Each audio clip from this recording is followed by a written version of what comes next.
আরেকটা পাখি আল্লাহ তাআলা পৃথিবীতে সৃষ্টি করেছেন, ওই পাখিটা একবার আকাশের মধ্যে উড়াল দিলে টানা 8 মাস উড়তেই থাকে। আবার কোনো প্রয়োজনে জমিনের মধ্যে নেমে আসলে কিছুক্ষণ কাজ সেরে আবার উড়াল দেয়, আবার শূন্যের মধ্যে 8 মাস। আরেকটা পাখি আল্লাহ বানাইছে, ওই পাখিটা উড়ন্ত অবস্থায় ডিম পারে। ওই ডিম মাটিতে পড়ার আগে আগে ডিম ফুটে বাচ্চা বেরিয়ে বাচ্চাও উড়তে শুরু করে দেয়। কাদের কুদরত দারি বর কামাল, আন্তা রব্বি আন্তা হাসবি যুল জালাল, তুহি কাদের জলিলুল্লাহ জাহাদার, বহর হালে তুহি মেরা নিগাহদার। কুদরত কার? এজন্য আল্লাহ বলেন পাখি নিয়ে গবেষণা করো। পাখি নিয়ে গবেষণা করার মধ্যে আমাদের জন্য কল্যাণ আছে না নাই? নাস্তিকরা কেমন করে নাস্তিক হয়? পাখির দিকে তাকাইলি তো ওদের মস্তিষ্ক খুলে দেয় কে? এজন্য আল্লাহ বলেন আওয়ালাম ইয়ারাউ ইলাত তাইর, পাখি নিয়ে গবেষণা করো। আল্লাহকে যদি চিনতে চাও নিজেকে চিনো, আল্লাহর সৃষ্টি নিয়ে গবেষণা করো, আল্লাহর পরিচয় পেয়ে যাইবা। এরপর আল্লাহ তাআলা বলেন কুল আরাআইতুম ইন আসবাহা মাউকুম গাওরান ফামাইয়াতিকুম বিমাইম মাইন। আল্লাহ তাআলা বলেন বলো দেখি সবে শুকাইয়া যদি যায় এই পৃথিবীর সব পানি, বলো তোমারে কে দিবে পানি? ঘুম থেকে উঠে দেখলেন কোথাও পানি নাই, ওই নদীর মধ্যে কোনো পানি নাই, সাগরের মধ্যে কোনো পানি নাই, টিউবওয়েলের মধ্যে কোনো পানি নাই, ট্যাপ কলের মধ্যে কোনো পানি নাই, কোথাও পানি নাই। আল্লাহ বলেন এই পৃথিবীর সব পানিকে যদি আমি আল্লাহ পৃথিবীর গভীরের মধ্যে নিয়ে যাই, বলো তোমারে পানি দিবে কে? এই পানির মালিক কে? আল্লাহ বলেন আমি আল্লাহ যদি তোমাদেরকে পানি না দেই, পৃথিবীর কেউ 1 ফোঁটা পানি বানাবার কোনো ক্ষমতা। এই পানির অপর নাম হলো জীবন, পানির অপর নাম আবার মরণ। পয়গম্বর নূহ আলাইহিস সালামের জামানায় ওর কওমেরা বেয়াদবি করার কারণে, গাদ্দারি করার কারণে বন্যার পানি দিয়া ধ্বংস করে দিলেন কে? আবার আল্লাহ তাআলা বলেন আমি আল্লাহ পৃথিবীতে যত মানুষ বানাইলাম, যত প্রাণী বানাইলাম, সব পানি থেকে বানাইলাম। ওয়াজআলনা মিনাল মাই কুল্লা শাইইন হাইয়্যা আফালা ইউমিনুন। আল্লাহ তাআলা বলেন আমি আল্লাহ দুনিয়ার জমিনের মধ্যে প্রাণী বানাইলাম, যত মানুষ বানাইলাম, যত প্রাণী বানাইলাম, পানি থেকে আমি আল্লাহ তৈরি করলাম। চাঁদের মধ্যে পানি নেই তো প্রাণ নাই, বৃহস্পতির মধ্যে পানি নেই তো প্রাণ নাই, মঙ্গল গ্রহের মধ্যে পানি নেই তো প্রাণ নাই, পৃথিবীতে পানি আছে তো প্রাণ আছে। যেখানে পানি ওইখানে প্রাণের সঞ্চার। আল্লাহ তাআলা বলেন এই মানুষ তোমাদের সৃষ্টির দিকে তাকায় দেখো, তোমাদের জন্মের প্রক্রিয়ার দিকে তাকায় দেখো, তোমাদের জন্মটাও হয়েছে 1 ফোঁটা পানি দিয়া, নাপাক পানি দিয়া। হাল আতা আলাল ইনসানি হিনুম মিনাদ দাহরি লাম ইয়াকুন শাইআম মাযকুরা ইন্না খালাকনাল ইনসানা মিন নুতফাতিন আমশাজ। আল্লাহ তাআলা বলেন হে মানুষ কিসের এত অহংকার? তোমার শুরুটার দিকে তাকায় দেখো, 1 ফোঁটা নাপাক পানি থেকে তুমি এসেছো, 1 ফোঁটা স্পার্ম ড্রপ থেকে তুমি এসেছো। ইয়াখরুজু মিন বাইনিস সুলবি ওয়াত তারাইব, বাবার পৃষ্ঠদেশ থেকে মায়ের গর্ভদেশে তোমারে নিয়ে গেল কে? মাতিন সালাস, 3টা অন্ধকার প্রকোষ্ঠের মধ্যে তোমাকে প্রিজার্ভ করা হলো। মায়ের ফুলের একটা প্যাকেট, জরায়ুর একটা প্যাকেট, পেটের একটা প্যাকেট, এই 3টা প্যাকেটের মধ্যে তোমাকে প্রিজার্ভ করে দিল কে? আরে আল্লাহর গোলাম, আমাদেরকে বানাইলো কে? খালাকাল ইনসান। আল্লাহ বলেন আমি আল্লাহ মানুষ বানাইলাম। এর মানুষ কিসের তো অহংকার, কিসের তো বাহাদুরি? এ দুনিয়া একদিন থাকবে না। এ দুনিয়া হলো ক্ষণস্থায়ী দুনিয়া, পৃথিবীর সব কিছু একদিন ধ্বংস হয়ে যাবে। আল্লাহ তাআলা বলেন কুল্লু মান আলাইহা ফানি ওয়া ইয়াবকা ওয়াজহু রাব্বিকা যুল জালালি ওয়াল ইকরাম ফাবিআইয়ি আলাই রাব্বিকুমা তুকাযযিবান। আল্লাহ তাআলা বলেন এই পৃথিবীর সব কিছু একদিন ধ্বংস হয়ে যাবে, এই পৃথিবীর সব কিছু একদিন ফানা ফানা হয়ে যাবে, ধ্বংস হয়ে যাবে। থাকবেন একজন, চিল্লে বলেন তিনি কে? কিছু থাকবে না, এমনকি মালাকুল মউত, যেই মালাকুল মউত মানুষের রূহ কবজ করে, ওই মালাকুল মউতও থাকতে পারবে না। আল্লাহ তাআলা বলেন মালাকুল মউত পৃথিবীর জমিনের মধ্যে যত মানুষ আছে সব মানুষের রূহগুলা কবজ কর। এইবার মালাকুল মউত পৃথিবীর সব মানুষের রূহগুলা কবজ করে ফেলবে। এরপরে আল্লাহ বলবেন মালাকুল মউত পৃথিবীতে যত জিন আছে সব জিনদের রূহ কবজ করে শেষ করে ফেল। এবার মালাকুল মউত পৃথিবীর সব জিনদের রূহ কবজ করে শেষ করে ফেলবে। এরপরে আল্লাহ বলবেন মালাকুল মউত পৃথিবীতে যত ফেরেশতা আছে সব ফেরেশতাদের রূহগুলা কবজ কর। এবার মালাকুল মউত পৃথিবীর সব ফেরেশতাদের রূহ কবজ করে ফেলবে, কবজ করে ফেলবে। আল্লাহ তাআলা বলবেন মালাকুল মউত আখবিরনি মাইয়া বকা, ও মালাকুল মউত আর কে কে বেঁচে আছে বল। মালাকুল মউত বলে আল্লাহ দুনিয়ার জমিনে কেউ নাই, কোনো মানুষ নাই, কোনো জিন নাই, কোনো ফেরেশতা নাই, শুধু আমার 3 জন সহকর্মী ফেরেশতা বাকি। কুফানগরীতে এক নাস্তিকের জন্ম হয়েছিল। সে বলে আমি মানি না, যেটা দেখি না ওইটা মানি না, স্রষ্টাকে দেখি না তাই মানি না। ইরাকের লোকেরা বলল তুমি স্রষ্টাকে দেখো না, আমাদের একজন ইমাম আছে নাম হলো নুমান ইবনে সাবিত, তিনি তোমাকে দেখিয়ে দিবে স্রষ্টাকে। সে বলে ঠিক আছে, ডাকো তোমাদের ইমামকে। ইমাম আবু হানিফা ডেট দিলেন আগামী জুমাবার, জুমার নামাজের পর হাজার হাজার মানুষ থাকবে। ওই নাস্তিক আসবে আল্লাহর বিপক্ষে, ইমাম আবু হানিফা আসবে আল্লাহর পক্ষে, বাহাস হবে, ডিবাইট হবে।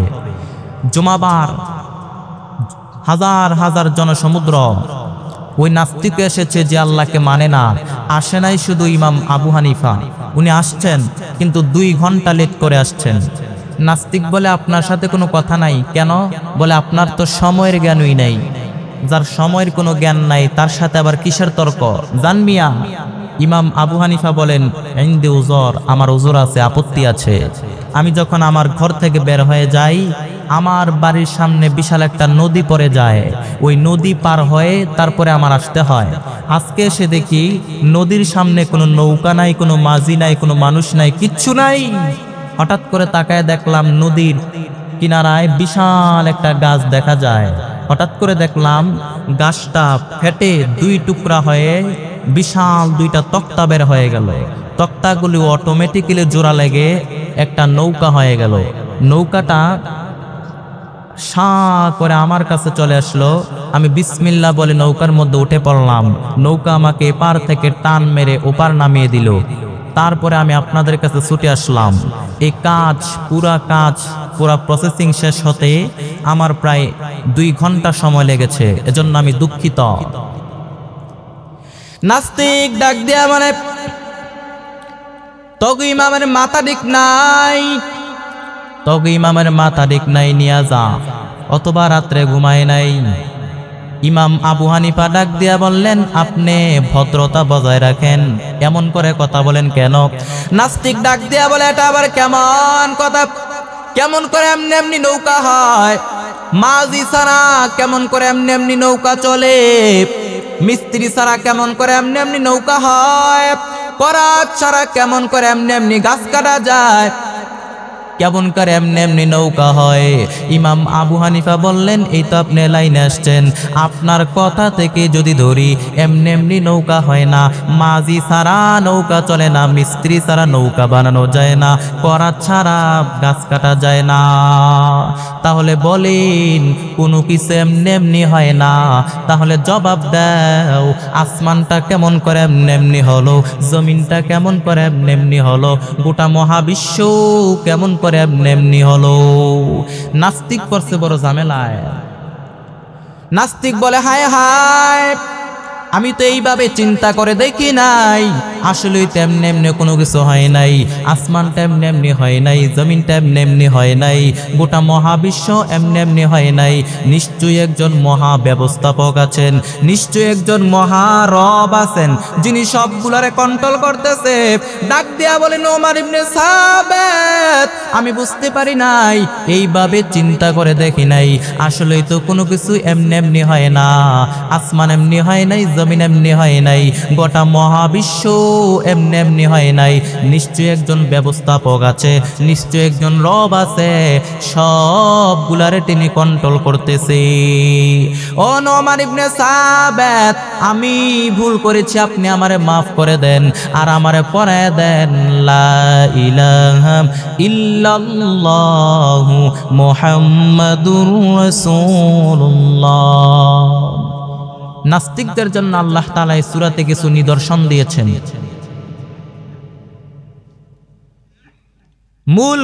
মুলক মানে হচ্ছে পাওয়ার, মুলক মানে হচ্ছে ক্ষমতা, মুলক মানে হচ্ছে রাজত্ব। আল্লাহ তাআলা বলেন তাবারাকাল্লাযী বিয়াদিহিল মুলকু ওয়া হুয়া আলা কুল্লি শাইইন কাদির। সুমহান সেই সত্তা যার হাতে ক্ষমতা, ক্ষমতা একজনের হাতে, তিনি কে?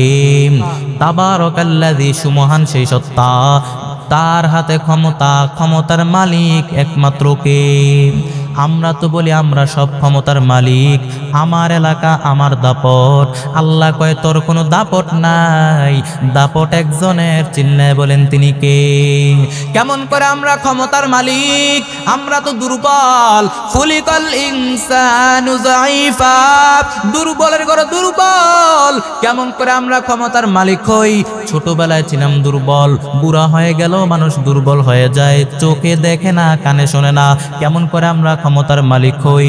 যখন পেটের মধ্যে ব্যথা হয়, মাথার মধ্যে ব্যথা হয়, বিছানার মধ্যে পরে গড়াগড়ি খান, চিল্লা চিল্লি করেন। কেমন করে আমরা ক্ষমতার মালিক হই? ভূমিকম্প হলে মানুষগুলি দৌড়াদৌড়ি শুরু করে দেয়, বিপদ আপদ হলে, ঝড় তুফান হলে মানুষগুলি দিক বেদিক দৌড়াদৌড়ি শুরু করে দেয়। নদীর মাঝখানে নৌকা চলে, হঠাৎ করে তুফান শুরু হয়ে গেল, ঢেউ শুরু হয়ে গেল, নৌকাটা একটু কাইট হয়ে গেল, সবাই চিৎকার করে বাঁচাও। সমুদ্রের মাঝখানে বাঁচানোর কেউ নাই, বাঁচাতে পারে একজন, চিল্লায় বলেন তিনি কে? এজন্য ক্ষমতার মালিক কে? আপনি যত বড় ক্ষমতার মালিক হন না কেন, বিপদে পড়লে ডাকতে হয় একজনকে, চিল্লায় বলেন তিনি কে? তাবারাকাল্লাযী বিয়াদিহিল মুলকু ওয়া হুয়া আলা কুল্লি শাইইন কাদির। সুমহান সেই সত্তা যার হাতে ক্ষমতা, ক্ষমতার মালিক একজন, তিনি কে? দেখবেন অনেক দেশের মধ্যে 5 বছরের মেয়াদে ক্ষমতায় বসে, 10 বছরের মেয়াদে ক্ষমতায় বসে। আল্লাহর কোনো ক্ষমতার কোনো মেয়াদ আছে নাকি? হুয়াল আউয়াল ওয়াল আখির ওয়াল যাহির ওয়াল বাতিন ওয়া হুয়া বিকুল্লি শাইইন আলীম।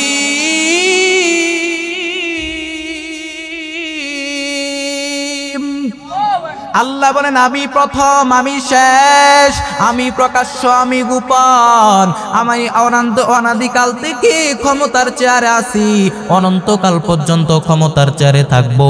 আমার আল্লাহর কোনো ক্ষমতার কোনো লয় নাই, কোনো ক্ষয় নাই। আরে আল্লাহর গোলাম, আল্লাহর ক্ষমতার কোনো লয় নাই, কোনো ক্ষয় নাই।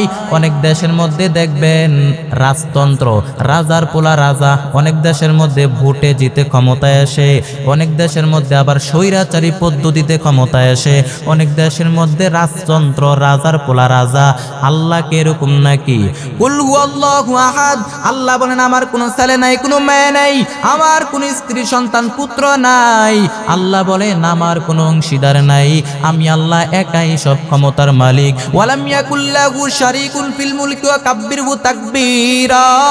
আল্লাহ বলেন আমার কোনো জোট নাই, আমার কোনো অংশীদার নাই, আমার কোনো কোয়ালিশন নাই, আমি আল্লাহ একাই সব ক্ষমতার মালিক। আবার দেখবেন অনেক দেশের মধ্যে আন্দোলন করে ক্ষমতার চেয়ার থেকে নামায় দেয়, গোটা বিশ্বের সব মানুষ যদি আন্দোলন শুরু করে দেয়, 800 কোটি মানুষ যদি আন্দোলন শুরু করে দেয় আল্লাহর বিরুদ্ধে, জিন জাতি যদি বলে আমরাও মানুষ তোমাদের সাথে আছি, ফেরেশতারাও যদি বলে কোনো টেনশন নাই আমরাও তোমাদের সাথে আছি, আমরা আল্লাহকে ক্ষমতা থেকে নামায় দিব, গোটা বিশ্বের সবাই যদি আন্দোলন করে আল্লাহর ক্ষমতার কোনো সমস্যা وأنكم غير معجز الله আল্লাহ বলেন পৃথিবীর সবাই যদি আমি আল্লাহর বিরুদ্ধে আন্দোলন শুরু করে দেয় আমি আল্লাহর ক্ষমতা রেখানাও কমাতে পারবে না। এজন্য সব ক্ষমতার মালিক একজন, তিনি কে? আবার রাজার বয়স 80, রাজার বয়স 90, 80 বয়সের বারে নজ্জ হয়ে ক্ষমতার চেয়ার থেকে অবসর নেয়, ক্ষমতার চেয়ার থেকে চলে যায়। আল্লাহ তো অনেক বয়স হয়ে গেছে, এরকম নাকি? আল্লাহর কোনো ক্ষয় নাই, কোনো লয় নাই। লা তাখুযুহু সিনাতু ওয়ালা নাওম। আল্লাহ বলেন আমার কোনো ঘুম নাই, আমি আল্লাহর কোনো তন্দ্রা নাই। ঘুমের আগে যেই তন্দ্রা, ওই তন্দ্রাটা পর্যন্ত আমি আল্লাহর আসে না। লা তাখুযুহু সিনাতু ওয়ালা নাওম। আল্লাহর কোনো ক্ষয় নাই, কোনো লয় নাই, তিনি সদা জাগ্রত, সদা সজাগ।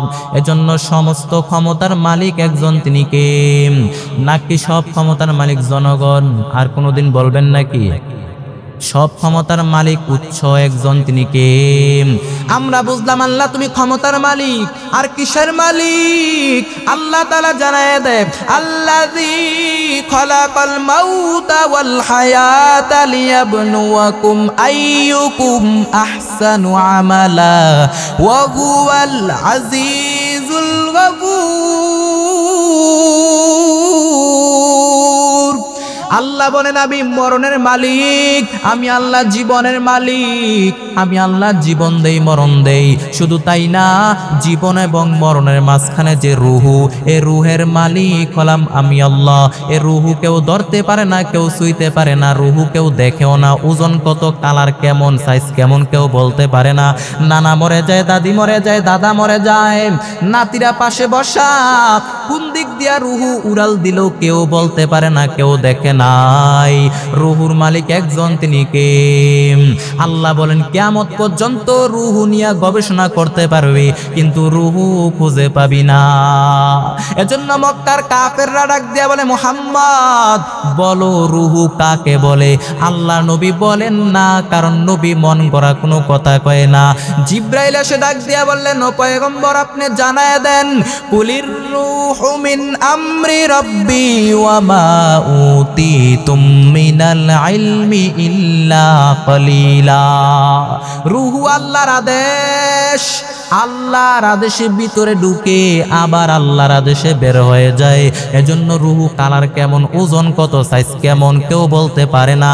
দুনিয়ার মানুষ রকেট আবিষ্কার করতে পারবে, প্লেন আবিষ্কার করতে পারবে, কত কিছু আবিষ্কার করতে পারবে, রোবট আবিষ্কার করতে পারবে, কিন্তু রোবটের ভিতরে রুহু কখনো ঢুকাতে পারবে না। রুহুর মালিক একমাত্র কে?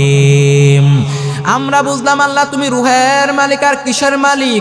আল্লাহ তাআলা জানায়া দেয় আল্লাযী খলাকা সাবআ সামাওয়াতিন তিবাকা মা তারা ফি খালকির রহমানি মিন তাফাউত। আল্লাহ তাআলা বলেন গোলাম আসমানের দিকে তাকাও, এই বিশাল আসমানটাকে তৈরি করে দিয়েছে কে? স্তরে স্তরে বানাইলেন, 7 স্তরে বানাইলেন, 7 স্তরে। এই যে আমরা উপরের দিকে তাকাই, এটা কিন্তু আকাশ না, এটা প্রথম আসমানের মহাশূন্য, তারপরে প্রথম আসমান, তারপরে দ্বিতীয় আসমানের মহাশূন্য, তারপরে দ্বিতীয় আসমান, তারপরে তৃতীয় আসমানের মহাশূন্য, তারপরে তৃতীয় আসমান, চতুর্থ আসমানের মহাশূন্য, তারপরে চতুর্থ আসমান। একটা চেয়ে আরেকটা বড়, কত বড়, কত বড়! আল্লাহর নবী জানায় দেয় তোমার হাতের ছোট্ট আংটিটা একটা মরুভূমির মধ্যে ফেলে দাও, তোমার ছোট আংটিটাকে মরুভূমির মধ্যে ফেলে দাও। মরুভূমির তুলনায় তোমার হাতের আংটি যত ছোট, দ্বিতীয় আসমানের তুলনায় প্রথম আসমানটা তত ছোট, তৃতীয় আসমানের তুলনায় দ্বিতীয় আসমানের আংটির সমান, চতুর্থ আসমানের তুলনায় তৃতীয় আসমান তত ছোট, পঞ্চম আসমানের তুলনায় চতুর্থ আসমানের আংটির সমান, চতুর্থ পঞ্চম ষষ্ঠ সপ্তম, তারপরে সিদরাতুল মুনতাহা, তারপরে বাইতুল মামুর, তারপরে লাউহে মাহফুজ, তারপরে লা জামান লা মাকান, এরপরে আল্লাহর আরশ, এরপরে আল্লাহর কুরসি, তার উপরে ৭০,০০০ নূরের পর্দা। আমাদের পৃথিবীটা কত বড়! আমাদের পৃথিবীর চাইতে বড় বড় গ্রহ আছে। যেই সূর্যের আলো আমরা পাই, যেই সূর্যের আলো আমরা পাই, এই সূর্যটা নাকি পৃথিবীর চাইতে ১৩ লক্ষ গুণ বড়। ১৩টা লক্ষ পৃথিবী সূর্যের পেটের ভিতরে ঢুকানো যাবে। তার মানে কি সূর্যটাই সবচেয়ে বড়? না না, সূর্যের চাইতে কোটি কোটি গুণ বড় বড় তারা আছে। মহাশূন্যের মধ্যে বেটেলজিউস নামের একটা তারা আছে।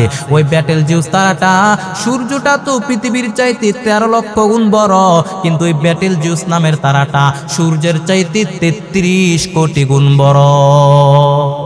কত বিশাল!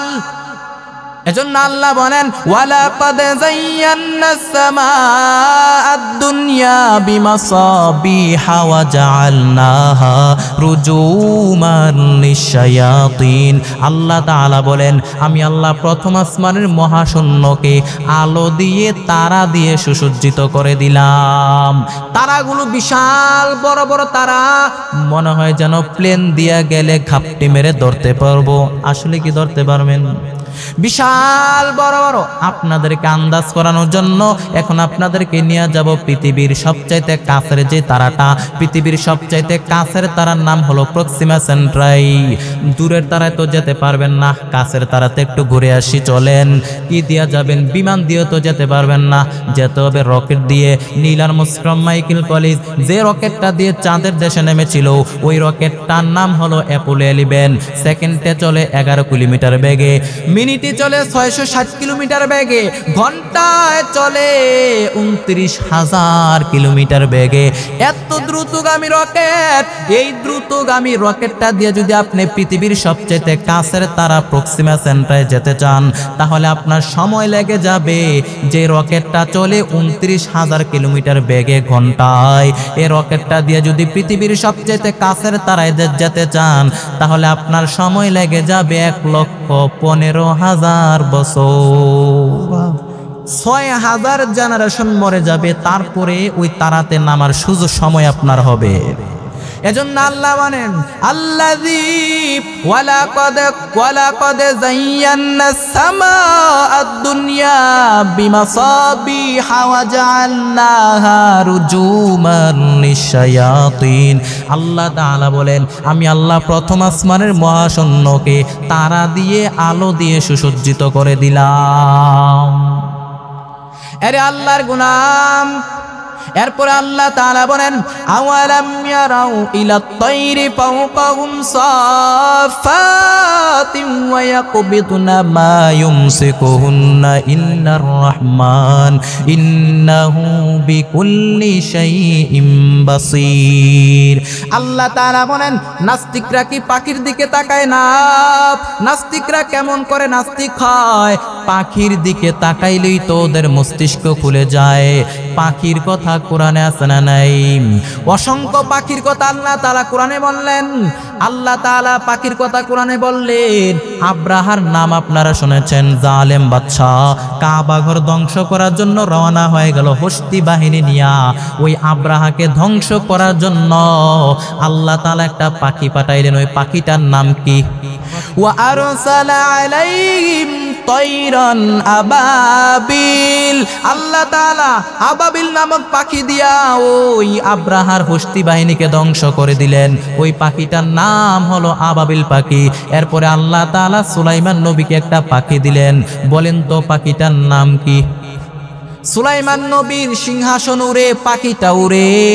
ওই পাখিটার চোখের পাওয়ার এত বেশি, উপর থেকে জমিনের কত ফিট নিচে মিষ্টি পানি পাওয়া যায় সুলাইমান নবীকে রিপোর্ট করে দিত। উপর থেকে তাকানো নজর করে রিপোর্ট। সুবহানাল্লাহ। শুধু তাই না, আবার আপনারা যখন জান্নাতের মধ্যে যাবেন, জান্নাতের মধ্যে জান্নাতীদেরকে আল্লাহ তাআলা পাখির ভুনা গোশত খাওয়াবে। ওয়ালাহমি তাইরিম মিম্মা ইয়াশতাহুন। জান্নাতীরা যখন জান্নাতের মধ্যে ঢুকবে, আল্লাহ তাআলা পাখির ভুনা গোশত তাদেরকে খাওয়াবে। আরে আল্লাহর গোলাম, অসংখ্য পাখির কথা আল্লাহ তাআলা কোরআনে বললেন। আল্লাহ বলেন, এই পাখি নিয়ে তোমরা গবেষণা করো। নাস্তিকরা কেমন করে নাস্তিক হয়, পাখির দিকে তাকালেই তো ওদের মস্তিষ্ক খুলে যায়। অসংখ্য পাখির কথা বললেন, আর বললেন পাখি নিয়ে তোমরা গবেষণা করো। আপনারা বলেন পাখির আরবি কি? তৈরুন। বিমান আরবি কি? মাতার। মাশাআল্লাহ, আপনারা তো সব জানেন। মাশাআল্লাহ। তৈরুন মানে পাখি, পাখি আরবি যা, বিমান আরবিও তা। পাখি আর বিমান যখন আকাশে উড়ে, একটা সিস্টেম মেনটেন করে উড়ে। এজন্য পাখি নিয়ে গবেষণা করে বিমানের আবিষ্কার হয়েছে। পাখি নিয়ে গবেষণা করে, রিসার্চ করে বিমানের আবিষ্কার করে ফেলেছে। আমেরিকাতে দুইজন বিজ্ঞানী ভাই পাহাড়ের উপরে উঠে যে কত পাখি তারা দেখেছে তার কোনো হিসাব নাই। এ পাখি নিয়ে গবেষণা করে করে করে তারা প্লেন আবিষ্কার করে ফেললো। তবে এখনকার মতো এত উন্নত বিমান না, তারা ছোট একটা পাখা দিয়া আর একটা ছোট্ট একটা ইঞ্জিন দিয়া আকাশের মধ্যে উড়াতে শুরু করেছে। কিছুক্ষণ আকাশের মধ্যে উড়ে আবার ধপাস করে মাটির মধ্যে পড়ে, কিছুক্ষণ উড়ে আবার ধপাস করে মাটিতে পড়ে, কিন্তু হাল ছাড় দেয় না। কারণ ওরা বলে, আল্লাহ তাআলা কোরআনের মধ্যে পাখি নিয়ে গবেষণার কথা করার কথা আল্লাহ বলেছেন, নিশ্চয়ই এই গবেষণার মধ্যে আমাদের জন্য কল্যাণ আছে না নাই। এই পাখি নিয়ে গবেষণা করে তারা বিমান আবিষ্কার করে ফেললো। এখন বিমান পূরণ হয়ে গেল মানুষের স্বপ্ন। শুধু বিমান না, রকেটও মানুষ বানায়, কত কিছু মানুষ বানায়। আবার বিমান হামলা আছে না নাই? রকেট হামলা করে, মিসাইল হামলা করে, ড্রোন হামলা করে কত কিছু আবিষ্কার হয়ে গেল। আল্লাহ তাআলা কোরআনের মধ্যে সবকিছু বলে দিয়েছেন। আরে আল্লাহর গোলাম, এজন্য আল্লাহ তাআলা অসংখ্য পাখির কথা আল্লাহ তাআলা কোরআনে বলে দিয়েছেন। আল্লাহ তাআলা পৃথিবীতে কত ধরনের পাখি আল্লাহ সৃষ্টি করেছেন। পৃথিবীর জমিনের মধ্যে একটা পাখি পাওয়া যায়, ওই পাখিটা হলো একবারে পৃথিবীর সবচেয়ে ছোট্ট পাখি, 3 থেকে 4 ইঞ্চি হয়। ওটা যখন ডানা ঝাপটায়, সেকেন্ডে ডানা ঝাপটায় 80 বার। সুবহানাল্লাহ নাই? আরেকটা পাখি আল্লাহ তাআলা পৃথিবীতে সৃষ্টি করেছেন, ওই পাখিটা একবার আকাশের মধ্যে উড়াল দিলে টানা 8 মাস উড়তেই থাকে। আবার কোনো প্রয়োজনে জমিনের মধ্যে নেমে আসলে কিছুক্ষণ কাজ সেরে আবার উড়াল দেয়, আবার শূন্যের মধ্যে 8 মাস। আরেকটা পাখি আল্লাহ বানাইছে, ওই পাখিটা উড়ন্ত অবস্থায় ডিম পারে। ওই ডিম মাটিতে পড়ার আগে আগে ডিম ফুটে বাচ্চা বেরিয়ে বাচ্চাও উড়তে শুরু করে দেয়।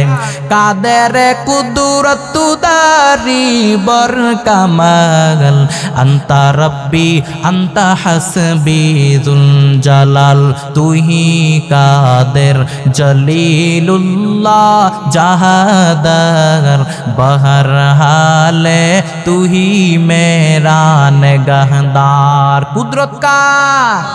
এজন্য আল্লাহ বলেন পাখি নিয়ে গবেষণা করো। পাখি নিয়ে গবেষণা করার মধ্যে আমাদের জন্য কল্যাণ আছে না নাই? নাস্তিকরা কেমন করে নাস্তিক হয়, পাখির দিকে তাকাইলি তো ওদের মস্তিষ্ক খুলে দেয় কে?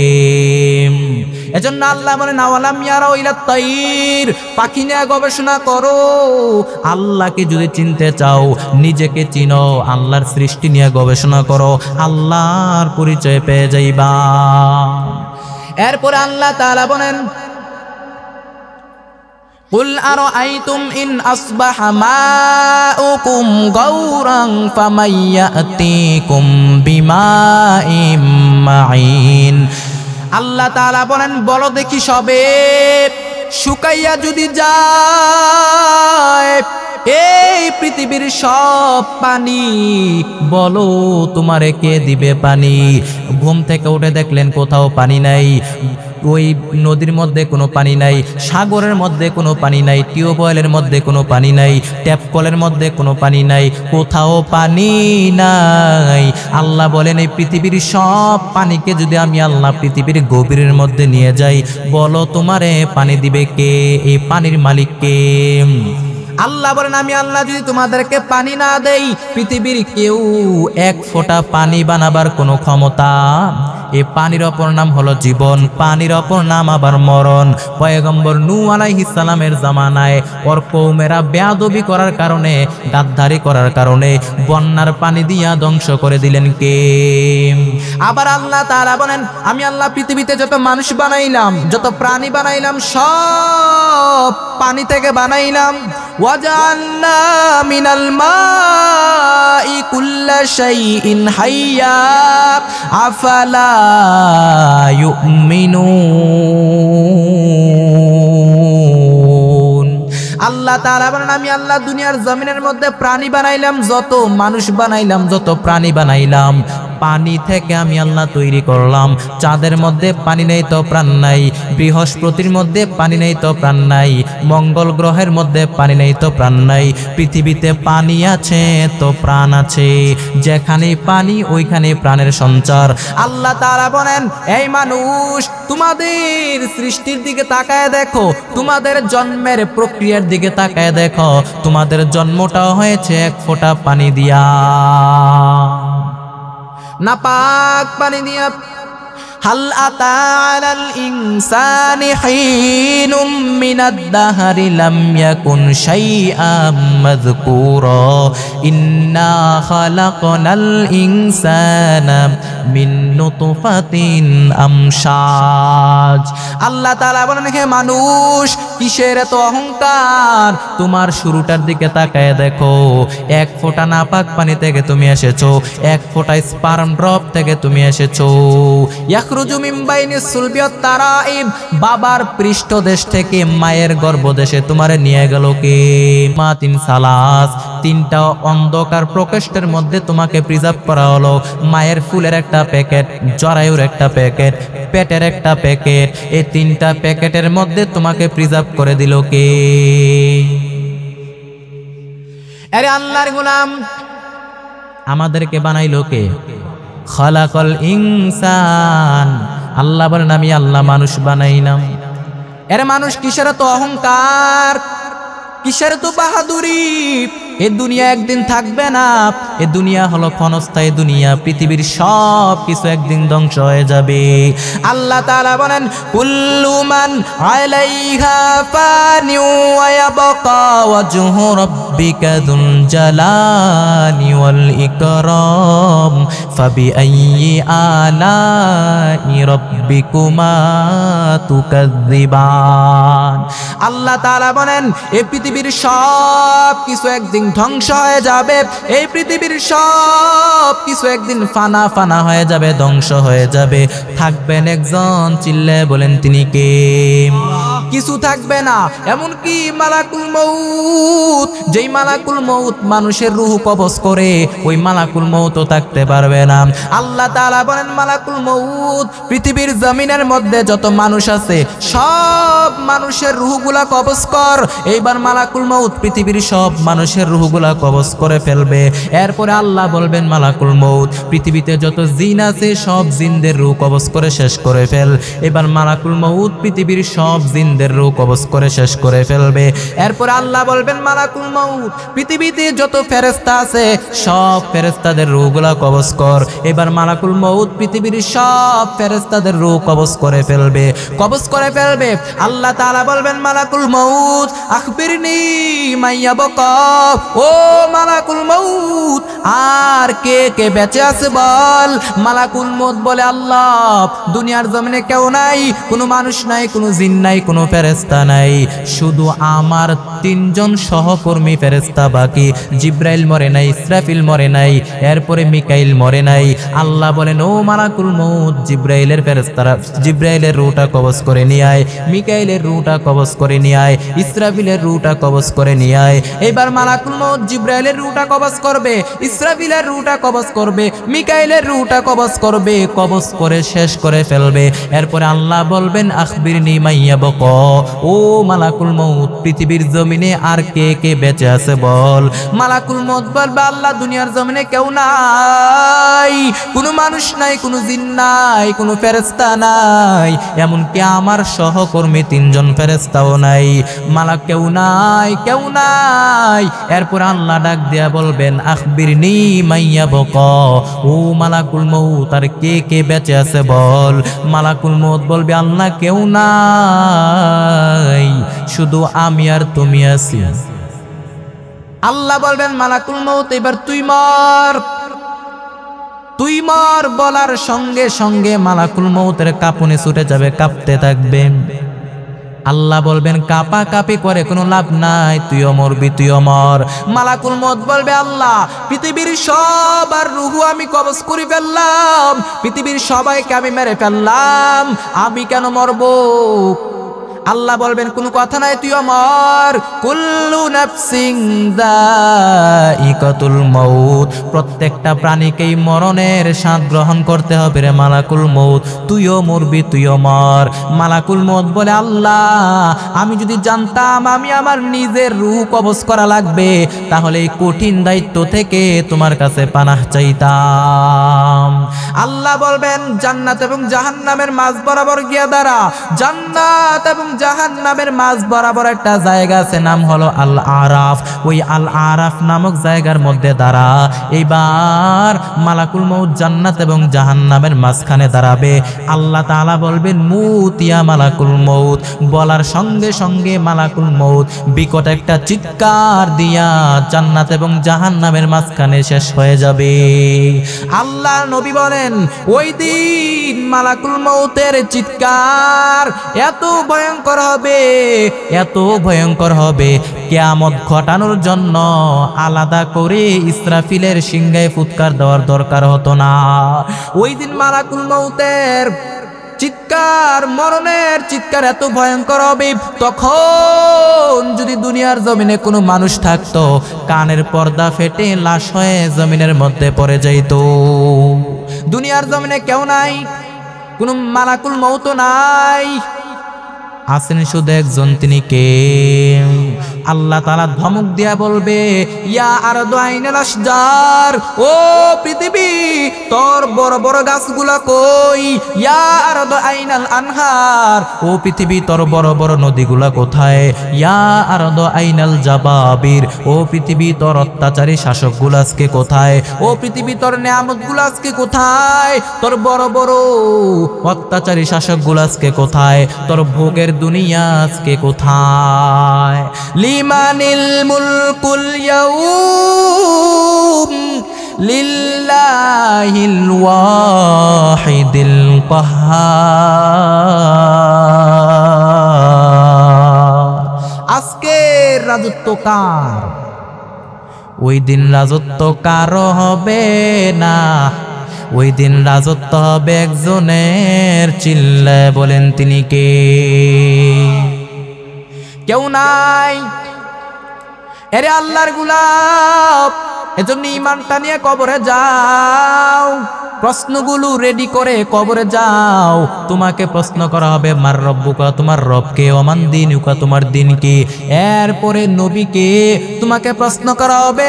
তিনটা প্রশ্নের উত্তর যদি তুমি করতে পারো, তাহলে তোমার কবরটা হবে রাউযাতুম মির রিয়াজিল জান্নাহ। আর যদি না করতে পারো, তোমার কবরটা হবে হুফরাতুম মিন হুফারিন নার, জাহান্নামের গর্ত। এরে আল্লাহর গোলাম, যারা ইমানদার বান্দারা কবরে যাওয়ার পর তার কবরটাকে 70 হাত প্রশস্ত করে দেওয়া হবে। 70 হাত প্রশস্ত করে দেওয়া হবে। জান্নাতের সাথে একটা রাস্তা বানায় দেওয়া হবে। জান্নাতের বাতাস, সুঘ্রাণ সুবাতাস ওই কবরের মধ্যে এসে ধাক্কা লাগবে। এয়ার কন্ডিশনের রুমের মধ্যে না ঢুকলেও দরজার আশেপাশে দিয়ে হাঁটলে ঠান্ডা ঠান্ডা একটা ভাব আসে না নাই? জান্নাতে আপনার যাওয়াও লাগবে না, কবরে শুয়ে শুয়ে আপনি জান্নাতের সুবাতাস সুঘ্রাণ আপনি পাবেন। ইমানটা আপনি কবরে নিয়ে যান, ফেরেশতারা আয়েশা বলবে, ফেরেশতারা আপনাকে জান্নাতে পোশাক পরায় দিবে আর ডাক দিয়া বলবে তুমি সব প্রশ্নের উত্তরগুলো দিতে পেরেছো, আমরা তোমাকে জান্নাতের পোশাক পরিয়ে দিলাম, এবার তোমার কোনো টেনশন নাই, তোমার কোনো চিন্তা নাই, তুমি ঘুমাও। নাম কানাউমিল আরুস। ভাসুর রাতে বর যেমনই করে তার কনেকে নিয়ে শান্তির ঘুম দেয়, ওইরকম শান্তির ঘুম দাও। তোমার ঘুম কেউ ভাঙাতে পারবে না ইসরাফিলের 3 নাম্বার ফুৎকার ছাড়া। সুবহানাল্লাহ। আরে আল্লাহর গোলাম, আমরা যেন ঈমান নিয়ে কবরে যাইতে পারি, আল্লাহ তৌফিক দান করেন, বলেন আমিন। আবার নাস্তিকরা কি বলে জানেননি? নাস্তিকরা বলে কোরআনের মধ্যে নাকি বিজ্ঞান নাই, অথচ বড় বড় বেঈমান বিজ্ঞানরা এ কোরআন গবেষণা করে করে কত কিছু আবিষ্কার করে ফেললো। কয়েকটা বিজ্ঞানের কথা আপনাদেরকে শোনাই। বিজ্ঞানের কথা কোরআনের মধ্যে আল্লাহ তাআলা বলেছেন। আল্লাহ তাআলা বলেন ওয়া আনজালনাল হাদিদ, আমি আল্লাহ লোহাকে আসমান থেকে নাজিল করলাম। ফিজিক্সের কথা বলতেছি। আল্লাহ তাআলা বলেন আমি আল্লাহ লোহাকে আসমান থেকে নাজিল করলাম। ওয়া মানাফিউ লিন্নাস, লোহার মধ্যে আছে মানুষের জন্য উপকার। সব জায়গায় এখন লোহা লাগে, লোহা ছাড়া কিছু হয় নাকি? বাড়ি বানাতে, গাড়ি বানাতে, হেলিকপ্টার, বিমান, সব জায়গায় এখন লোহা লাগে, লোহা ছাড়া কিচ্ছু হয় না। এজন্য আল্লাহ লোহার নামে একটা সূরাই কোরআনের মধ্যে দিয়েছেন। বলেন তো কোন সূরা? সূরাতুল হাদিদ। হাদিদ মানে হলো লোহা। লোহার নামে আল্লাহ তাআলা কোরআনে সূরা নাজিল করলেন। আল্লাহ বলেন আমি আল্লাহ আসমান থেকে লোহাকে নাজিল করে দিলাম, আসমান থেকে নাজিল করলাম। তার মানে লোহা এটা পৃথিবীর উপাদান না। আসমান থেকে নাজিল করলে পৃথিবীর উপাদান হলে নাজিল করবেন কেন? নুজুল মানে নিচের দিকে আসা, নুজুল মানে উপর থেকে নিচের দিকে নামা। এই নুজুল শব্দ ব্যবহার করে আল্লাহ বললেন ওয়া আনজালনাল হাদিদ, আমি আল্লাহ লোহাকে নাজিল করলাম। এখন বিজ্ঞানীরা গবেষণা করে বলে, বর্তমান গবেষণা করে বলে আসলে লোহা একটা পৃথিবীর উপাদান না। লোহার একটা অণু তৈরি করতে, লোহার একটা অণু তৈরি করার মতো ক্ষমতা পৃথিবীর নাই। এমনকি সূর্যের তাপেও লোহা তৈরি হতে পারে না। লোহার একটা অণু তৈরি করতে, মলিকিউল তৈরি করতে 1 কোটি সেলসিয়াস তাপমাত্রার প্রয়োজন হয়। তার মানে কোরআন ১৫০০ বছর আগে বলে দিয়েছে ওয়া আনজালনাল হাদিদ, লোহাকে, লোহা আসমান থেকে এসেছে। আর এখন বিজ্ঞান বলে লোহা এটা পৃথিবীর উপাদান না, অন্য কোনো গ্রহ থেকে এসেছে। সুবহানাল্লাহ। তার মানে কোরআন এবং বিজ্ঞানের সাথে মিল আছে না নাই? কোরআনের মধ্যে আল্লাহ তাআলা বিজ্ঞানের কথা বলে দিয়েছেন। এই যে আঙ্গুলের ছাপ, হিউম্যান অ্যানাটমি, এই আঙ্গুলের ছাপের কথা কোরআনে আছে না নাই? আয়াহসাবুল ইনসানু আল্লান নাজমা'a ইযামা বালা কাদিরিনা আলা আন নুসাউইয়া বানানা। আল্লাহ বলেন হে মানুষ, তোমরা কি মনে করেছো তোমরা পচে যাইবা, গলে যাইবা, মরে যাইবা, কিয়ামতের দিন আমি আল্লাহ তোমাদেরকে তুলতে পারবো না? না না, আমি আল্লাহ তো তোরে তুলবই, তোর আঙ্গুলের ছাপ সহকারে আমি আল্লাহ উঠায় দিব। নুসাউইয়া বানান মানে হলো আঙ্গুলের ছাপ। এটা মিলে না, এটা আবিষ্কার হয়েছে 1880 সালে, কিন্তু ১৫০০ বছর আগে এই আঙ্গুলের ফিঙ্গারপ্রিন্টের কথা কোরআনের মধ্যে বলে দিয়েছেন কে? আঙ্গুলের ছাপ এটা মিলে না, কি আজীব! এই হাতের মধ্যে কয়টা আঙ্গুল? 10টা আঙ্গুল। একটা আঙ্গুলের ছাপের সাথে আরেকটা আঙ্গুলের ছাপের কোনো মিল নাই। এই পৃথিবীর মধ্যে যদি 800 কোটি মানুষ হয়, একজন মানুষের আঙ্গুলের হাতের সাথে ছাপের সাথে আরেকজন মানুষের হাতের আঙ্গুলের ছাপের কোনো মিল নাই। বানাইছে কে? আবার শ্রীলঙ্কার একটা পাহাড়ের ওপরের মধ্যে পয়গম্বর আদম নবীর পায়ের ছাপ পাওয়া যায়। ওরা বলে ইতিহাসে পাওয়া যায়, কিন্তু কতটুকু সত্যটা আল্লাহই ভালো জানেন। সত্য যেটা আমরা জানি, কাবা ঘরের পাশে একজন নবীর পায়ের ছাপ আছে। বলেন তো কোন নবী? ইব্রাহিম। ওয়াত্তাকিযু মিন মাকামি ইব্রাহিমা মুসাল্লা, পয়গম্বর ইব্রাহিম আলাইহিস সালামের পায়ের ছাপ ওই কাবা ঘরের পাশে আছে। তার মানে আঙ্গুলের ছাপের কথা কোরআনে আছে না নাই? আল্লাহ পাক আমাদেরকে বুঝার তৌফিক দান করেন, বলেন আমিন। আরে আল্লাহর গোলাম, আপনারা কিছুদিন আগে শুনেছেন এক বেয়াদব আল্লাহর শানে বেয়াদবি করেছে। তার নাম নাকি আবুল সরকার। কি গান করে? বাউল গান। এগুলো তো বাউল না, এগুলো ফাউল। নাস্তিক এগুলা। কোন দেশের মধ্যে আমরা বসবাস করি, সে আল্লাহকে নিয়ে গালি দেয়, আল্লাহ পর্যন্ত বেয়াদবি করে। 90% মুসলমানের দেশের মধ্যে এরকম বেয়াদবি আল্লাহর শানে কেমন করে করে, এটাই তো আমার প্রশ্ন। এই বেয়াদবগুলারে ইসলামের আইন অনুযায়ী মৃত্যুদণ্ড দেওয়ার দরকার। এজন্য আমরা আবদার করব, প্রশাসনের কাছে আমাদের আবদার থাকবে এই সমস্ত বেয়াদবদেরকে, নাপাকদেরকে, বেঈমানদেরকে সর্বোচ্চ শাস্তির জন্য আমরা আবদার করব। এগুলার শাস্তির দরকার। কেমন কথা, আল্লাহর শানে বেয়াদবি করে, কত জঘন্য কথা বলেছে আপনারা জানেন? আপনারা হয়তো অনেকে দেখেছেন। এই সমস্ত কথা কেমন করে মানুষের সামনে বলে, এটাই তো আমার চিন্তায় আসে না। আবার ও পাবলিকের সামনে বসে, জনগণও কিছু বলে না। আল্লাহ পাক আমাদেরকে বুঝার তৌফিক দান করেন, বলেন আমিন। আপনারা সচেতন থাকবেন যেন এগুলো আমাদেরকে বিভ্রান্ত করতে না পারে। আমরা সবাই সজাগ থাকবো। নাস্তিক্য এরা কিন্তু চেষ্টা করতেছে আমাদের এই ইসলামী ব্যবস্থাকে পরিবর্তন করে দেওয়ার জন্য। আমরা সব সময় সজাগ থাকবো। আল্লাহ পাক তৌফিক দান করেন, বলেন আমিন।